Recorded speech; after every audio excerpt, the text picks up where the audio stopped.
Hi BookTube, Zina from Beating Around the Books, and I thought since we are halfway through November, well, a little bit more, but who cares, and it is non-fiction November, I would do a non-fiction audiobook recommendation video. Because I have heard from a lot of people that they tend to particularly like non-fiction on audio as opposed to fiction. I personally listen to both, but I am sometimes a bit picky about, narrators and also what types of texts I can deal with on audio versus others. So these are particular ones that I thought worked either really well, sorry, cat distraction again, worked either really well, plus the narrator's voice either possibly enhanced the experience or certainly didn't get in the way. And as I was compiling my list, I realized that there are a lot of memoirs. I guess, I've just been listening to quite a lot of them. But I have also added a few others. Just sort of, so it's not completely one-dimensional, I guess. Although I do think even the memoirs are, they are sort of obviously by different people and tend to focus on different themes that I'm interested in. Okay, so this is not going to be like super long reviews or anything like that. If I can find the videos in which I talk about them in, sort of like the monthly wrap-ups or something, I'll try and link them below. And yeah, that's it. Okay, so first off, let's start with memoirs then, and with, I think, possibly the only or maybe one of two men on this list. And there's a Brown Baby by Nike Shukla. This is so Nike Shukla is an author, a British author, an Indian British author. Do you say that way? I hope so. Who's written fiction, but this is a memoir, and in which he's basically written it as if he's addressing his newborn daughter, who is the daughter of him and his white wife, and he thinks about all sorts of issues that their daughter might encounter in life. He reflects on how he can be the best father possible for her, in terms of both educating her about certain issues she may face with racism, sexism, etc. in contemporary Britain, whilst still also obviously keeping it age appropriate. He also reflects a lot on his grief because he's lost his mother, and that sort of colors, I think, the whole narrative. And he also reflects on his sort of status, I guess, as a was he the firstborn or the only son, I can't remember, of his immigrant parents, and these sort of demands placed on him for that reason, like the pressures to succeed and so on. Okay, enough. I thought it was really good. I liked the narration. Sometimes it made me laugh, and sometimes it was very, very sad. And yeah, go ahead and have a look. Also, most of these were available on Scribd, at least when I listen to them. Sometimes these things can change over the time, that Scribd doesn't, it loses the license or whatever. But yeah, if they aren't, or if they weren't available on Scribd, I shall let you know. So the second one is My Broken Language by Chiara Allegria Hudes. She is a Pulitzer Prize winning playwright, and in this she chronicles, I guess, her growing up and coming of age again, as a biracial daughter of a Jewish father, and her mother is she Puerto Rican? I think she's Puerto Rican. Sorry. Yeah. So anyway, as you can imagine, some of this is about language. Because she grows up bilingual, but there's a certain hierarchy to the language, depending on the phase of her life that she's in. And so she's got this one level that, obviously language connects to identity, where she feels slightly sort of at a disadvantage, not quite at home in her Spanish when she compares herself to her cousins who are not, mixed race. But it's also about her finding her language in art and music and literature, and sort of also embracing the the culture and the, I guess, heritage of her Puerto Rican family. And it's really, really well written. This is narrated by the author, and I'm not one of those people who always loves when the author themselves narrate their books. I really think some of them should just stay away from it. But in this case, it's really well done. You really also hear the passion in her voice. And I just really loved it. Great. Next one is about another mixed race person. This is some sort of theme. Maybe it's because, well, I'm mixed race. But no, I think this will be the last one. We have, Crying in HMAR by Michele. This is one of the latest ones I've listened to. I've also spoken about it at length. So it's her memoir of growing up, but mainly dealing with the grief about losing her mother quite early on, like as a younger woman, because she had cancer, but I can't remember which kind. This is about her issues that she had with regards to identity, belonging as, a daughter of a Korean immigrant and an American white man. And,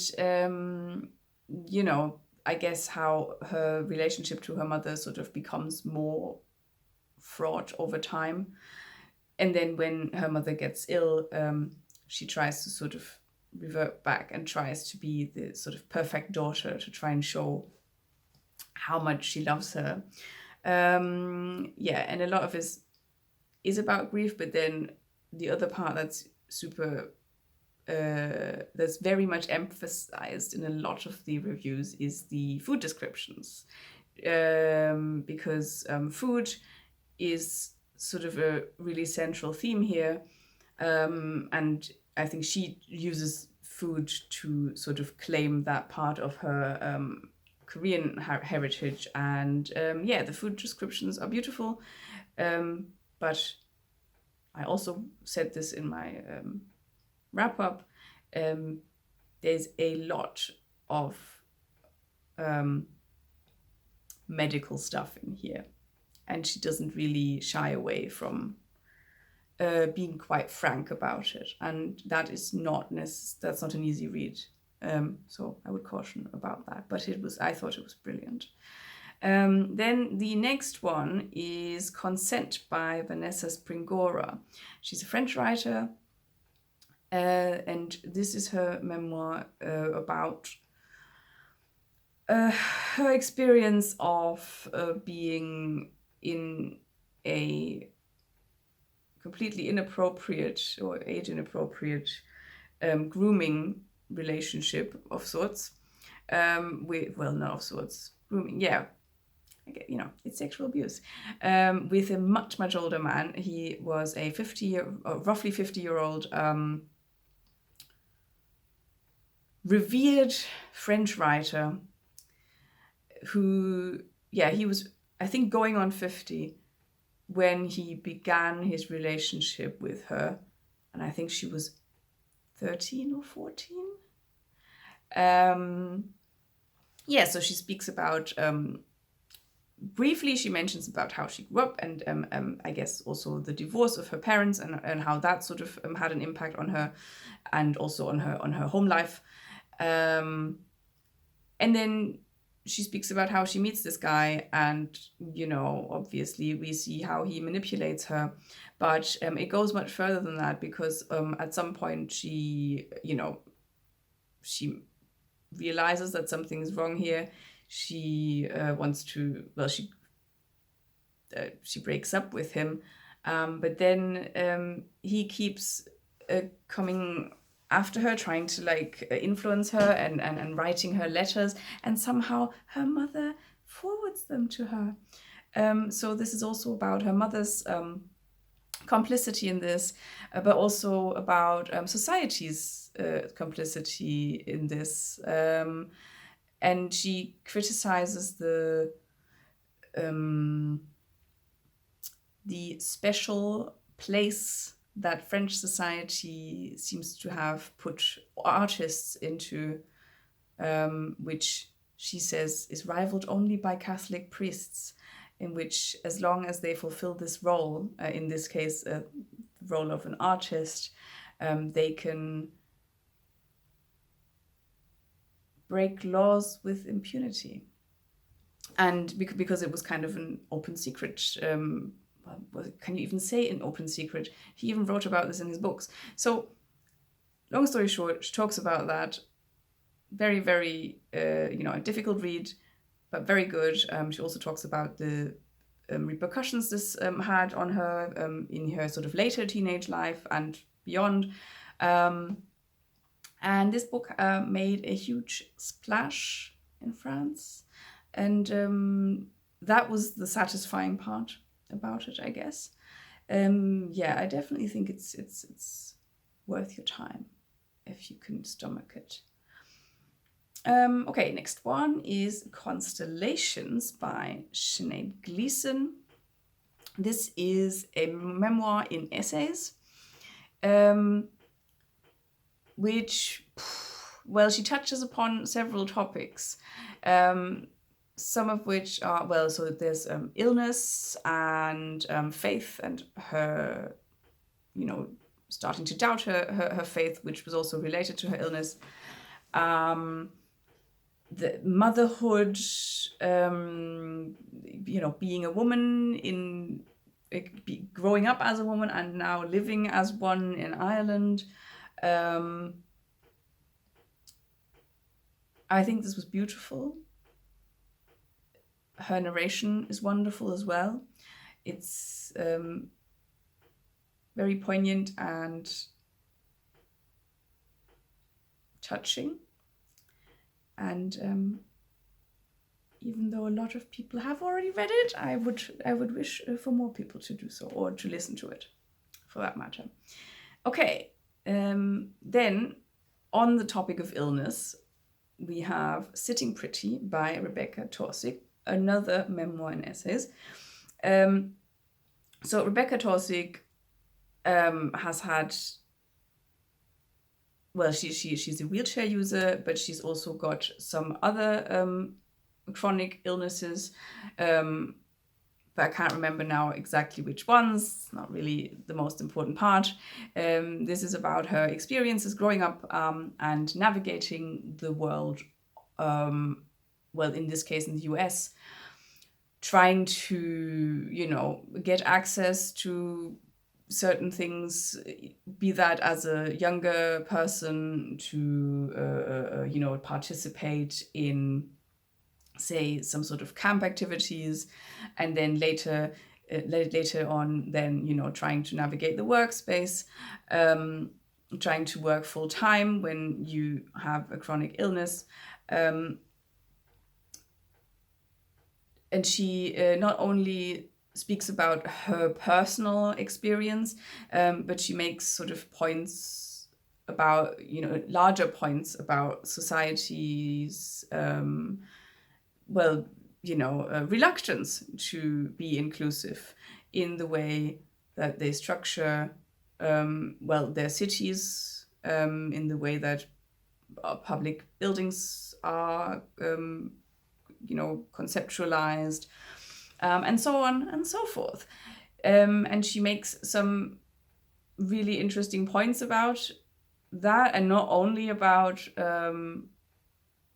why inclusion should really just be, how do you say this? Selbstverständlich. Should really be sort of a priority simply because, disabled people are also people and they should have a right and the possibility to, participate.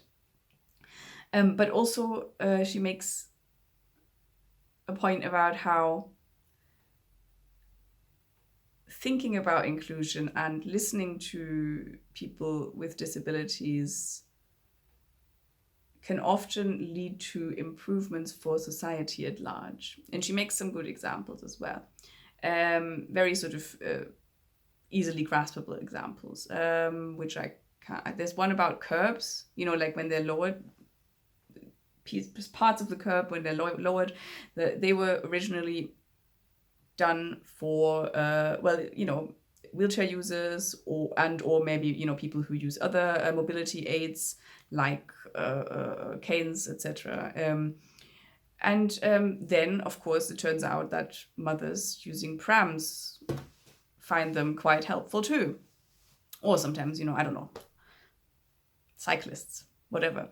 So that's one example. I can't think of the other ones, but it was very interesting.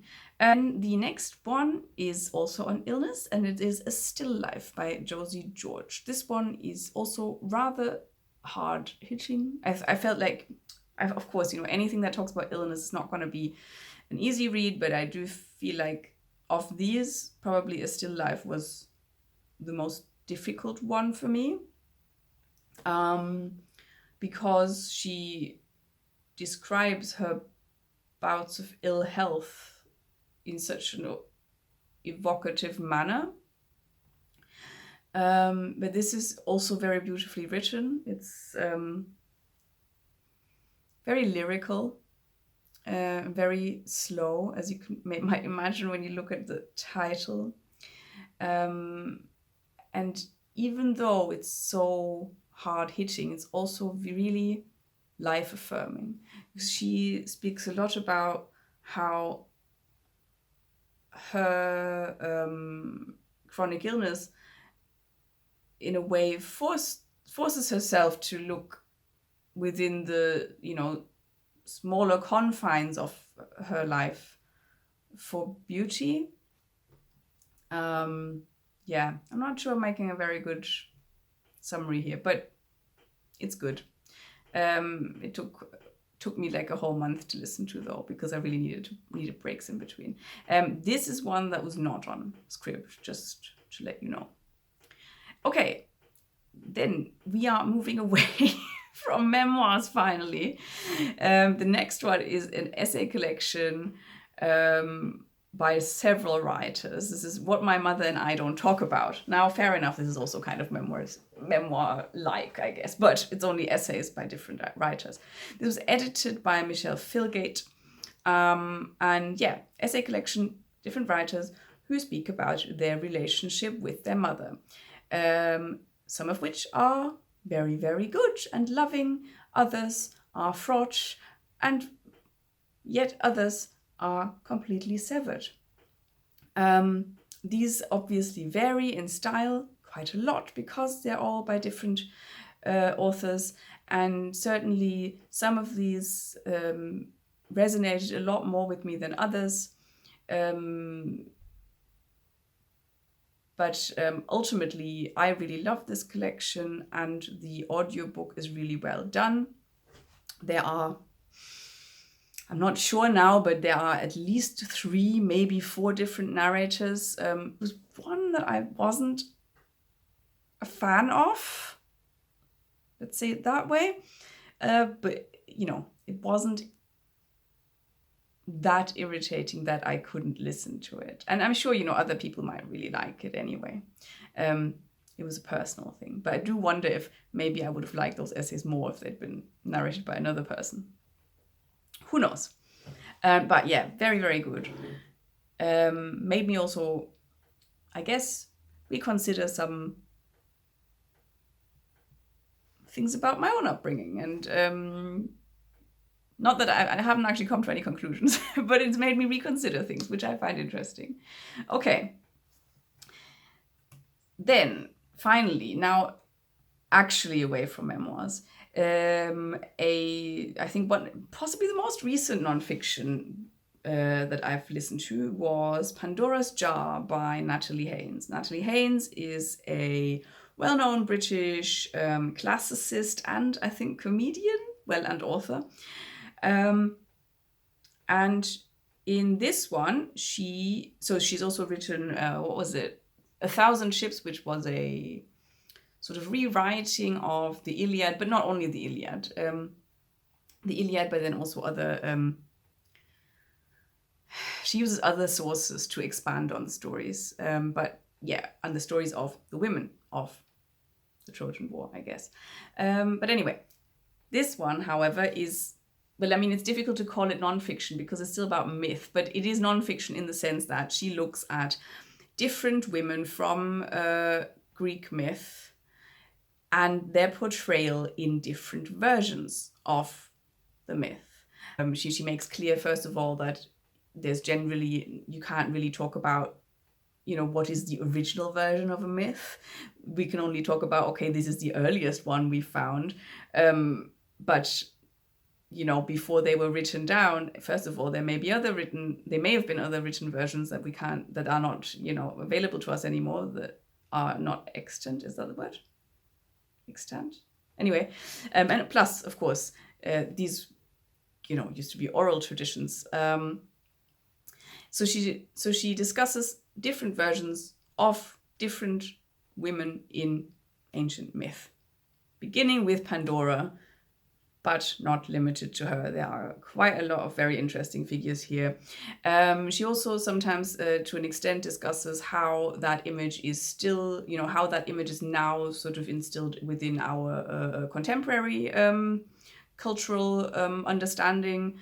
And she sometimes also goes into, you know, possible explanations for. Basically, here she hypothesizes about why certain myths even sort of developed in the first place.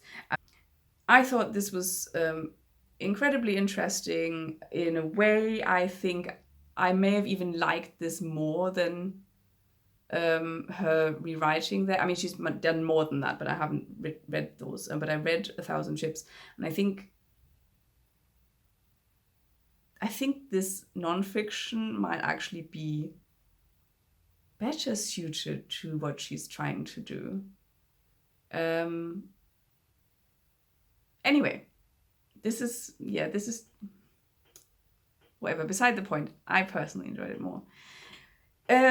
Speaking of ancient history, in this case, not myth, there's two honorable mentions because I can barely talk about these anymore. But only one of them. Anyway, I have to really. Why do I always fucking talk so much? Honorable mention are the two short books, 24 Hours in Ancient Rome and in Ancient Athens, respectively, both by Philip Matyszak, I think is his name. Not quite sure on the pronunciation there. This is sort of very non-academic, you know, properly sort of, I guess, how do you say this, popular history or whatever. But I thought it was really nicely done. So it charts exactly what it says there, 24 Hours in Ancient Rome and or Athens. There are other books in that series. I haven't listened to them. There's, I think, one on China and one on possibly Egypt. They are then obviously written by other people because you'll probably have other experts on those topics, right? Haven't listened to them, but it's a nice one. They're relatively short, and in those 24 hours, we kind of follow different, I guess, fictional people that he's made up to sort of illuminate different aspects of life within the city or polis, I guess, in terms of Athens, from different strata of the society. Yeah, it's just incredibly accessible, good fun. There we go. Then the one that I've just talked about in my last wrap-up video, Empire of Pain by Patrick Radden Keefe, probably doesn't need a lot of introduction. It's been everywhere. Chronicles the 3 generations of the Sackler family, who had a huge role in the creation of the opioid crisis as it is now. And this is incredibly well researched, well narrated as well, very detailed. Sometimes it has its lengths, but very few of, I think it was still fine. It wasn't like the lengthy bits were like not engaging at all. It's just, very good. Then from painkillers to surgery, The Butchering Art by Joseph sorry, I'm just reading The Butchering Art, Joseph Lister's quest to transform the grisly world of Victorian medicine. That's a long title. By Lindsay Fitzharris. I actually listened to this maybe 2 years ago or so, and then I re-listened to it after I was recovering from surgery, which made me incredibly grateful and appreciative of both the hygiene measures that are nowadays in place in hospitals and the availability of pain meds.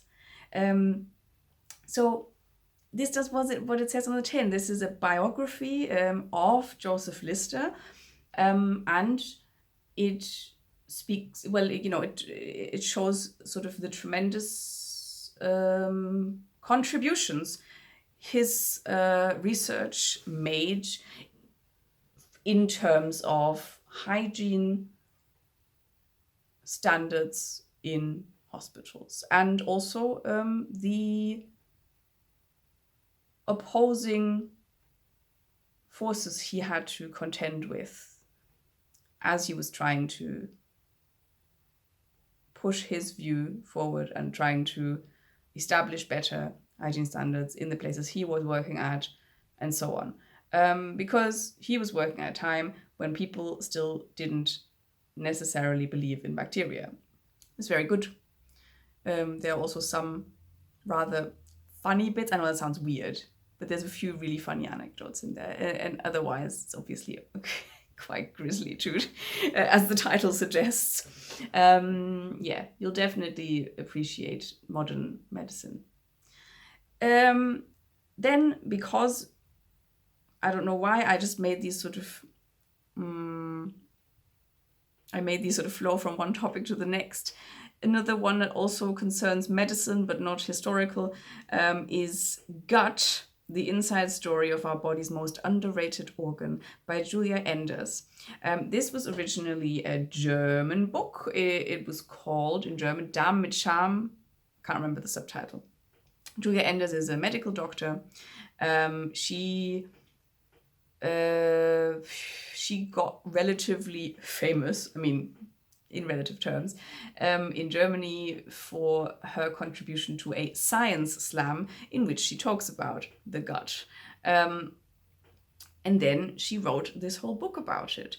It's, I think, really quite well done.